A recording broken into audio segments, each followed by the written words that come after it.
Hi. Today we're going to be talking about prayer. Prayer is just a fascinating subject. So as we look at that, maybe the best way to think about prayer is little 6-year-old Susie. It's bedtime and she says her prayers every night. So tonight she says, "And God, please bless Mommy and Daddy. And by the way, God, take care of yourself too, because if anything happens to you, we're all sunk." Well, we think about prayer and, sometimes we've all been there, haven't we? Even the most spiritual of us sometimes make that mistake of praying to a God outside of us, somehow thinking that there's a God out there that can fix everything and fix anything. Well, as the author of The Infinite Way, Joel Goldsmith, said, everything that we ever could want or have or be is already inside of us. It's that inner sense, and that's what we need to connect with through the process of prayer. So that's what we're going to look at today. We're going to look at Unity's 5-step prayer process. Now, Charles Fillmore, the co-founder of Unity, said that prayer is the language of spirituality. Isn't that cool? Prayer is the language of spirituality. I just love that. So let's learn the language. And just like any language, it makes sense to understand the syntax. So what's the syntax of Unity's 5-step prayer process? The first step is relaxation. The second step is concentration. The third step is meditation. The fourth step is realization. And then the fifth step is gratitude. So let's explore each one of those for just a moment. Step 1 is relaxation. Now what that means is that when we want to pray, what we want to do is find the same time in sort of the same place every day. What it means is establishing a spiritual practice. We set aside a particular time, we set aside a particular place, and something interesting, something fascinating happens. After just a short while of establishing a spiritual practice like that, the mind, the body, the spirit, they all seem to begin working together. I've been doing that for years, and what I've discovered is that when it's time for me to pray, there's a whole sense of relaxation that takes over mind and body and spirit. And almost paradoxically, there's a great sense of anticipation too. The body, the mind, the spirit just are ready. They know it's time to pray. That's what we're after here. Now, of course, when we set up a regular time to pray and a regular place to pray, that by no means means that we should not pray the rest of the day. Pray often, pray regularly, pray spontaneously. But there's something magnificent about a spiritual practice that happens at the same time every day in the same location. Everything just seems to take over, and what happens is we say, hey, it's time to go. It's time to pray. That brings us to the second stage, concentration. All right, so we're in a relaxation place where we're going to pray, and now concentration says that what we need to do is concentrate on what it is that we want to get out of this prayer. And so many times it's a request, it's an ask of some sort. So what this says is, let's get crystal clear about what it is that we might be asking for. Now, we're not asking from a God out there. We're still asking from a God or a spiritual or a Christ consciousness inside. But how useful to get clear about what we want. Because I think most of the time, we're not very clear about what we want. So many times what happens is there's a lot of different things we want. It's kind of muddied. So to concentrate says, let's find out what it is exactly we want out of this particular prayer session. And when we do that, we get so crystal clear. We establish this strong, strong link between our human consciousness and our spiritual consciousness. And that's really what we're after. The spiritual consciousness is always there, but in that sheer act of concentration, what happens is we become more consciously aware of that spiritual nature.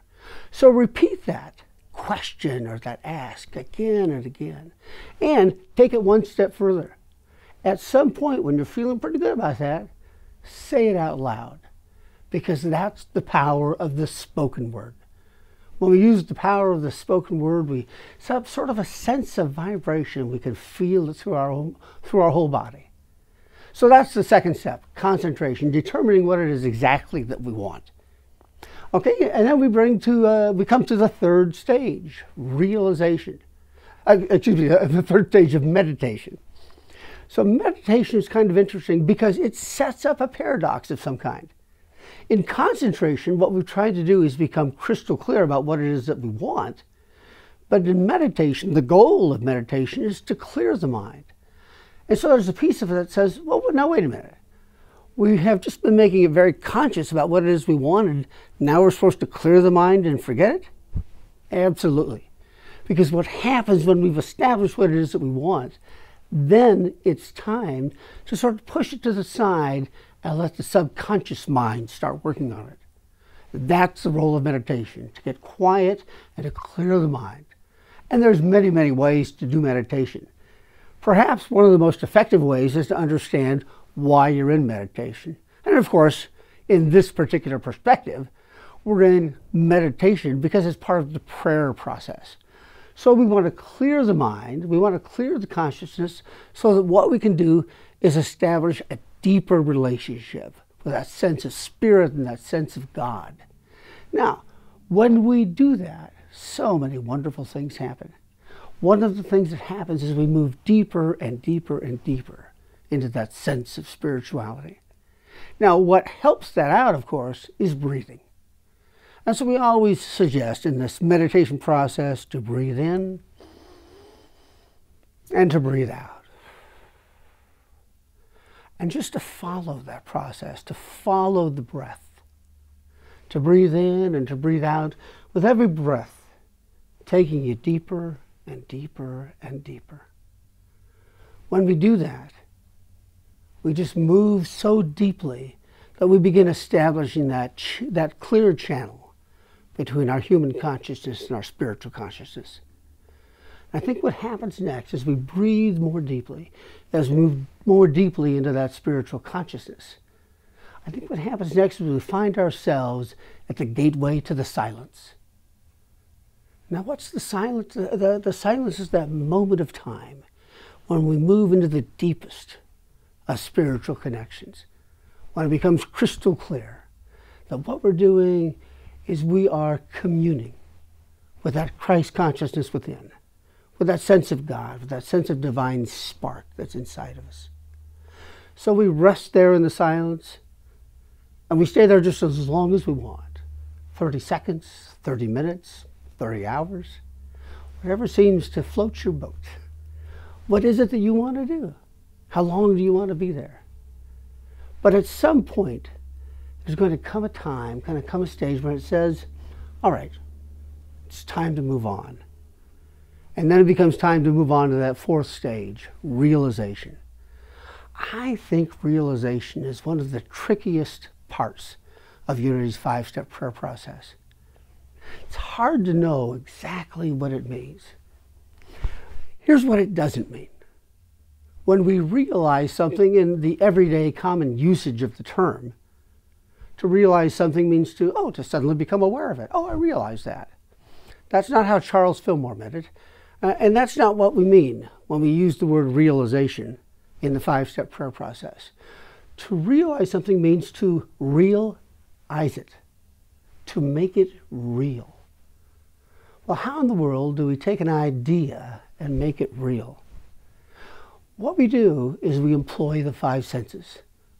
We think about that idea that we want, that ask, that question. And we use those five senses. How does it feel? How does it taste or smell? What does it sound like? What does it look like when we have that happening to us or for us? That's the 5 steps. And with every use of the senses, it becomes a little bit more real. We keep adding body and content to it. But now we're ready for the next stage of the realization, which is to invest it, to inject it with energy and passion. See, it's not just enough to think about it. We have to use our emotions too, and that passion, that energy of the emotions. That's what makes it come alive.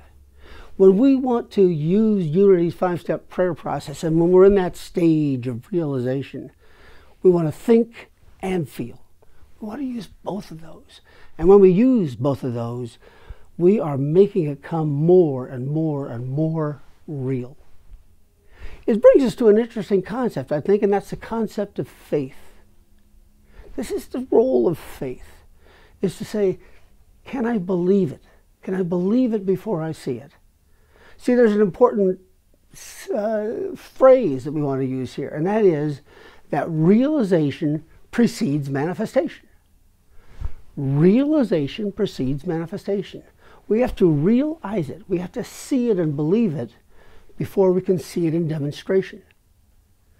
Well, that's the role of faith, and that's a tough one. I've talked to so many people over the years who said, I wish I had faith, but I just don't. I mean, I love the people that do. I admire them, I respect them, I wish I had it, but I don't have it. And they're making such a common mistake. The mistake they're making is they think it's an either-or proposition. Faith is a skill. And it's a skill that we learn and we develop. Very few of us have faith instantly from the moment of birth. We learn it. It's no different than learning to ride a bike or learning to drive a car or operating a cash register. We use faith, and we just have to use just a few little steps. We just have to make the effort. And here's the promise. When we use the effort, then the will and the power and the efforts of our human consciousness, they're multiplied by 1,000 times. And notice what I'm saying. All we have to do is take the first few steps and try. That inner spirit, that provides the rest. So that's realization. And again, realization precedes manifestation. See it, believe it, know that it's there. When we use realization, what we do is we understand, oh, I think I'm at the stage where I could almost see it happening. And then we go a little bit further and we say, you know what, I think maybe it is happening. And then we even go one step further and we say, it has happened. That power of spirit has fulfilled it. Boy, what a challenge, and at the same time, how rewarding. But realization precedes manifestation, so we really want to invest a lot of time and energy and skill in learning to realize. And when we've done that, that brings us to our fifth stage, gratitude. What gratitude says is we just want to say thank you before we see it in demonstration. We want to say, thanks, God. Thank you, because I know that it's already been delivered. The only thing left for me to do is to go claim it. So thank you, God, and so it is. So those are those amazing 5 steps of the Unity 5-step prayer process. So we have all 5 of those stages: relaxation, concentration, meditation, realization, and gratitude. And so we learn those 5 steps, and we ask ourselves, well, no, wait a minute. Can prayer really perform miracles? And the answer is absolutely not. Prayer does not perform miracles. Because when we think about it, the whole concept of a miracle is that somehow a God out there somewhere, is going to temporarily suspend the laws of the physical universe. That's not what prayer is about.